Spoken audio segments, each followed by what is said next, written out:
السلام علیکم ورحمۃ اللہ وبرکاتہ۔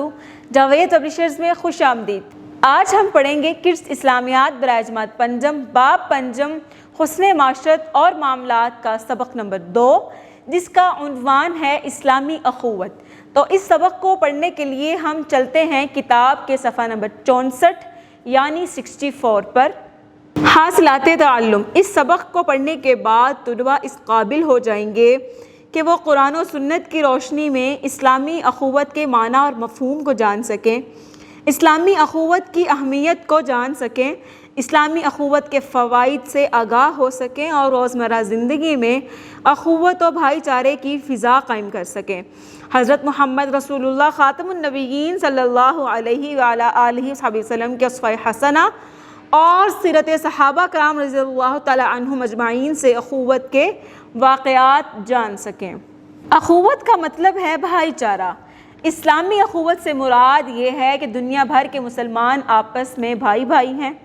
ان کے بھائی چارے کی بنیاد کلمہ توحید ہے، یعنی وہ ایک رب، ایک نبی صلی اللہ علیہ وآلہ آلہ وسلم اور ایک کتاب پر یقین رکھتے ہیں۔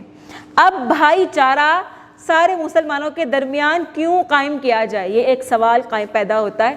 تو اس کی وجہ یہ ہے کہ ہم سب پوری دنیا کے انسان ایک انسان کس کی اولاد ہے؟ حضرت آدم علیہ السلام کی۔ تو اس لحاظ سے سب کے سب آپس میں ایک دوسرے کے بھائی ہوئے۔ تو اس لیے یہ بھائی چارہ قائم کیسے کیا جائے گا؟ بھائی ہونے کی حیثیت سے محبت پیار سے پیش آیا جائے، اسی طریقے سے معاشرے میں رہا جائے تو خود بخود بھائی چارے کی فضا قائم ہو جائے گی۔ ارشاد ربانی ہے انما المؤمنون اخوہ، ترجمہ بے شک تمام مسلمان آپس میں بھائی بھائی ہیں۔ حضور اکرم صلی اللہ علیہ وآلہ آلہ وسلم کا فرمان ہے ان المؤمن للمؤمن کالبنیان یشد بعضہ بعضا، ترجمہ بے شک مومن دوسرے مومن کے لیے عمارت کی طرح ہے کہ اس کا ایک حصہ دوسرے حصے کو قوت پہنچاتا ہے۔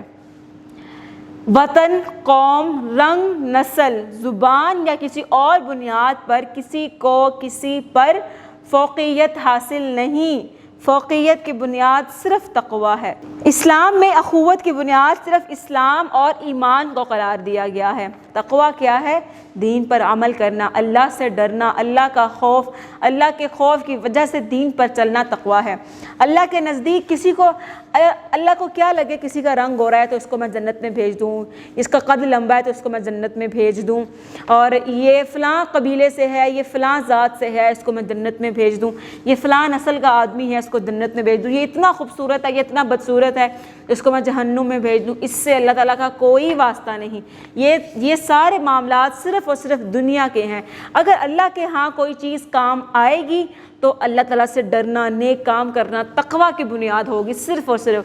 اس کا اندازہ آپ اس چیز سے لگائیے، جب مسلمان 5 وقت کی نماز ادا کرنے کے لیے مسجد میں جاتے ہیں تو کون جانتا ہے کہ جس کا قد لمبا ہوگا اس کی نماز قبول زیادہ ہوگی، جس کا رنگ گورا ہوگا اس کی نماز قبول زیادہ ہوگی، جو کالا ہوگا، چھوٹا ہوگا، پتلا ہوگا، دبلا ہوگا اس کی نماز قبول نہیں ہوگی؟ ایسا نہیں ہوتا۔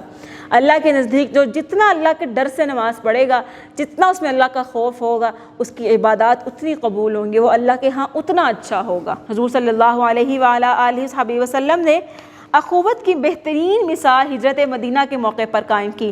آپ صلی اللہ علیہ وآلہ آلہ وسلم نے مہاجرین کو انصار کا بھائی بنا دیا۔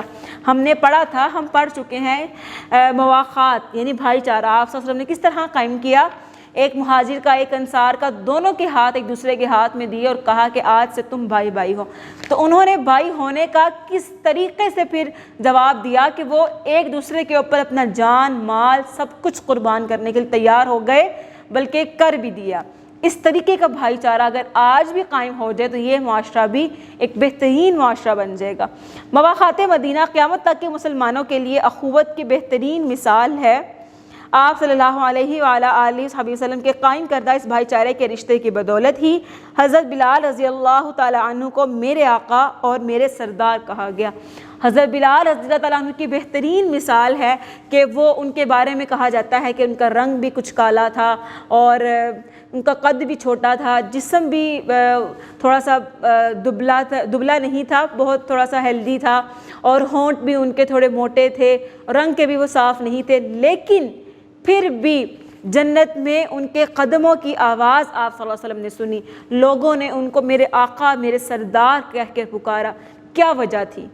حالانکہ اتنی دنیاوی لحاظ سے اگر ہم دیکھیں تو بہت کمزوریاں تھیں، لیکن اللہ کے ہاں ان کا مقام بہت اونچا تھا۔ وجہ صرف تقویٰ تھا۔ اسلام مسلمانوں کے درمیان اسی اخوت اور بھائی چارے کے رشتے کو قائم رکھتا ہے، جیسا کہ قرآن مجید میں ارشاد ربانی ہے، وَاعْتَصِمُوا بِحَبْلِ اللَّهِ جَمِيعًا وَلَا تَفَرَّقُوا، ترجمہ، اور اللہ تعالیٰ کی رسی کو سب مل کر مضبوطی سے تھام لو اور آپس میں فرقہ فرقہ نہ بن جاؤ۔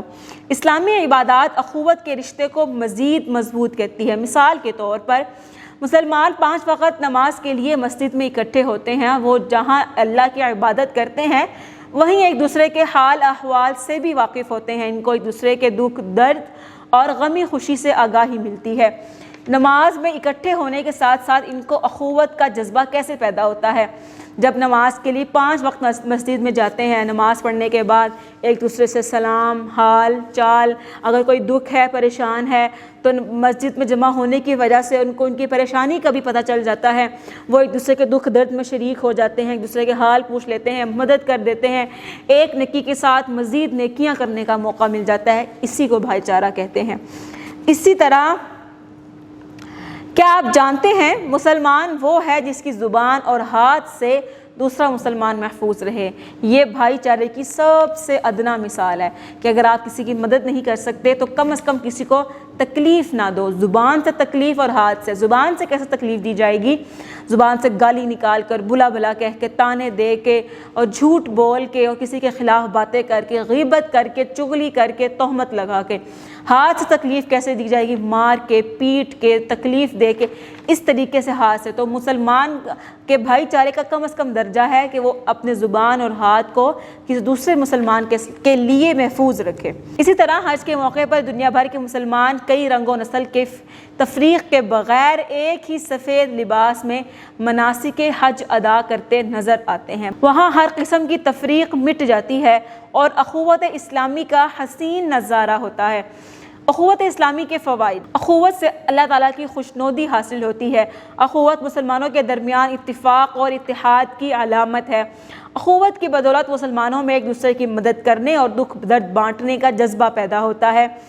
اخوت سے مضبوط معاشرہ تشکیل پاتا ہے، احترام کا جذبہ پیدا ہوتا ہے۔ اخوت سے اچھے اسلامی معاشرے کی تشکیل میں مدد ملتی ہے تاکہ مسلمان امت اور اسلامی معاشرہ خوشحالی کی جانب گامزن ہو سکے۔